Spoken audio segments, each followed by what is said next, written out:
The Shepherdess and the Chimney Sweep. Have you ever seen an old wooden cabinet, quite worn black with age, and ornamented with all sorts of carved figures and flourishes? Just such a one stood in a certain parlour. It was a legacy from the great-grandmother, and was covered from top to bottom with carved roses and tulips.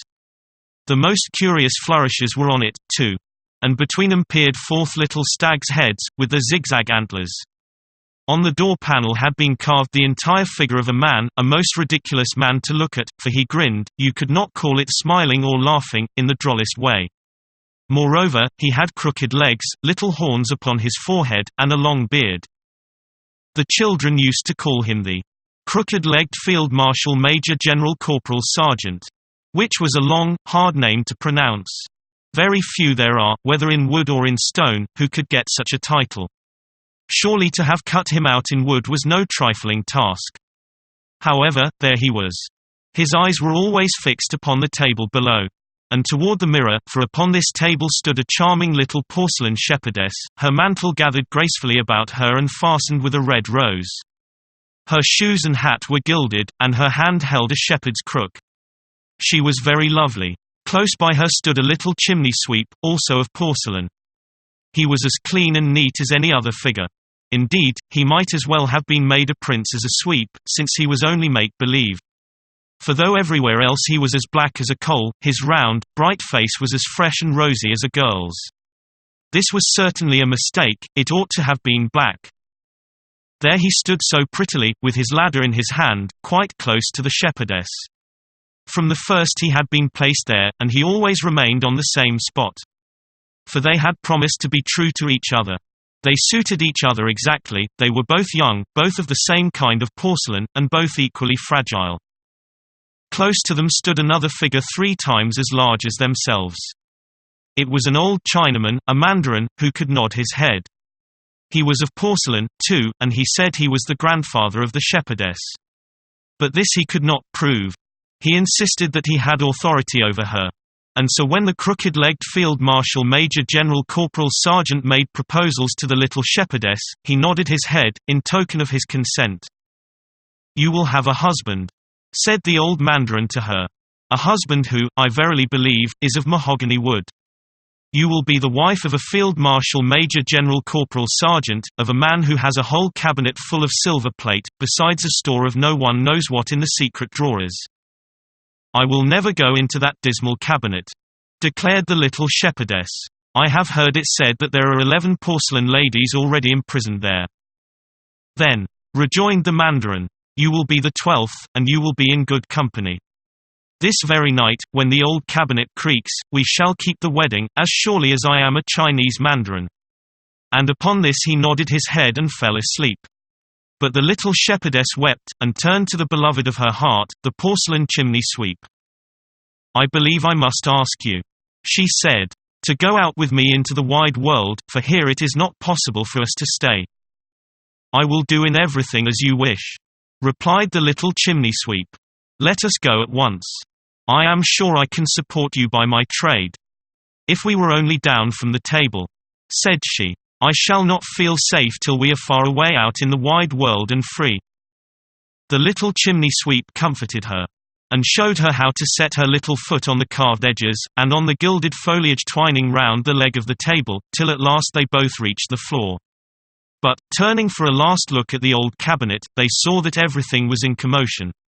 All the carved stags stretched their heads farther out than before, raised their antlers, and moved their throats, while the crooked-legged Field Marshal Major General Corporal Sergeant sprang up and shouted to the old Chinese mandarin, "Look!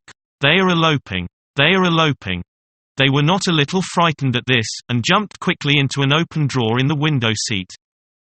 Here lay 3 or 4 packs of cards that were not quite complete, and a little doll's theatre, which had been set up as nicely as could be. A play was going on. And all the queens sat in the front row, and fanned themselves with the flowers which they held in their hands, while behind them stood the knaves, each with 2 heads, one above and one below, as playing cards have. The play was about 2 persons who were not allowed to marry, and the shepherdess cried, for it seemed so like her own story. "I cannot bear this," she said. "Let us leave the drawer."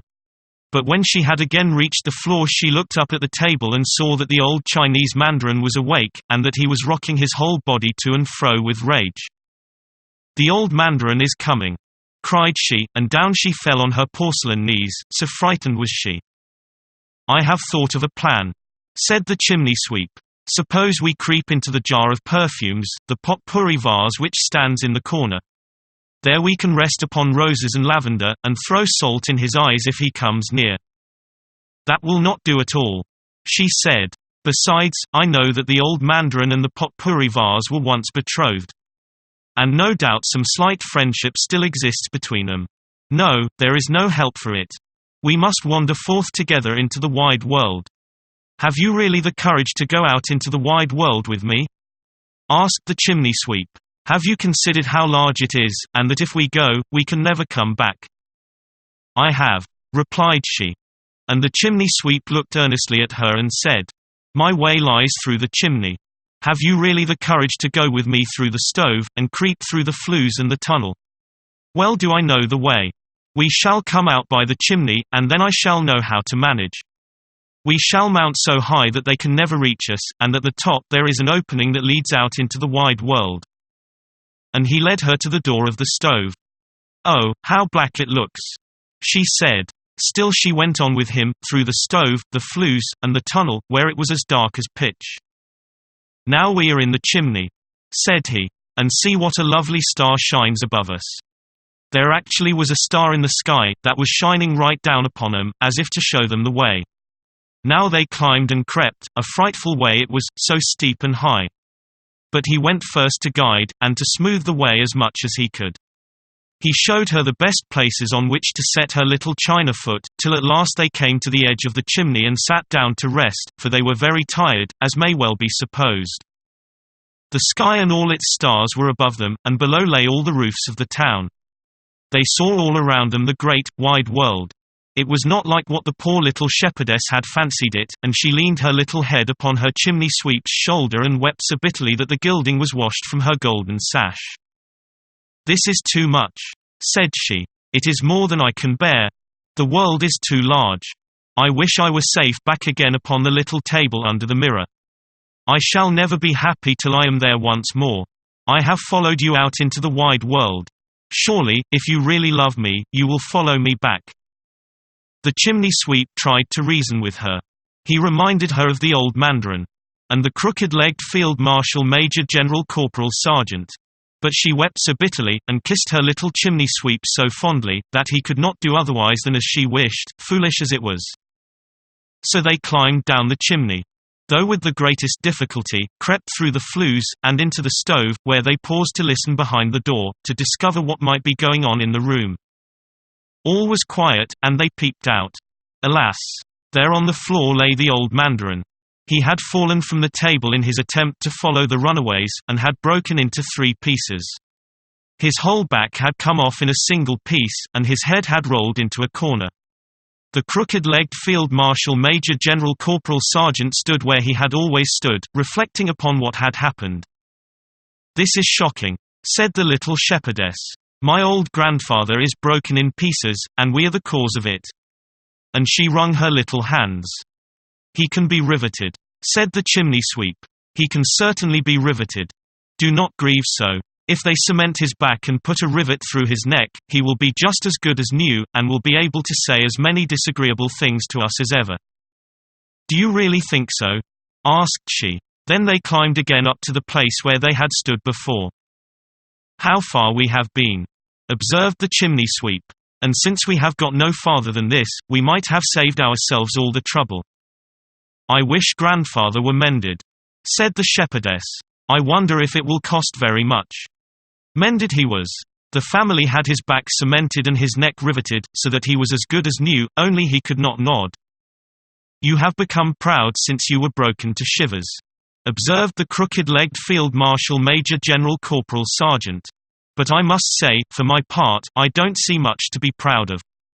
Am I to have her, or am I not? Just answer me that." The chimney sweep and the shepherdess looked most piteously at the old mandarin. They were so afraid that he would nod his head. But he could not, and it would have been beneath his dignity to have confessed to having a rivet in his neck. So the young porcelain people always remained together, and they blessed the grandfather's rivet and loved each other till they were broken in pieces.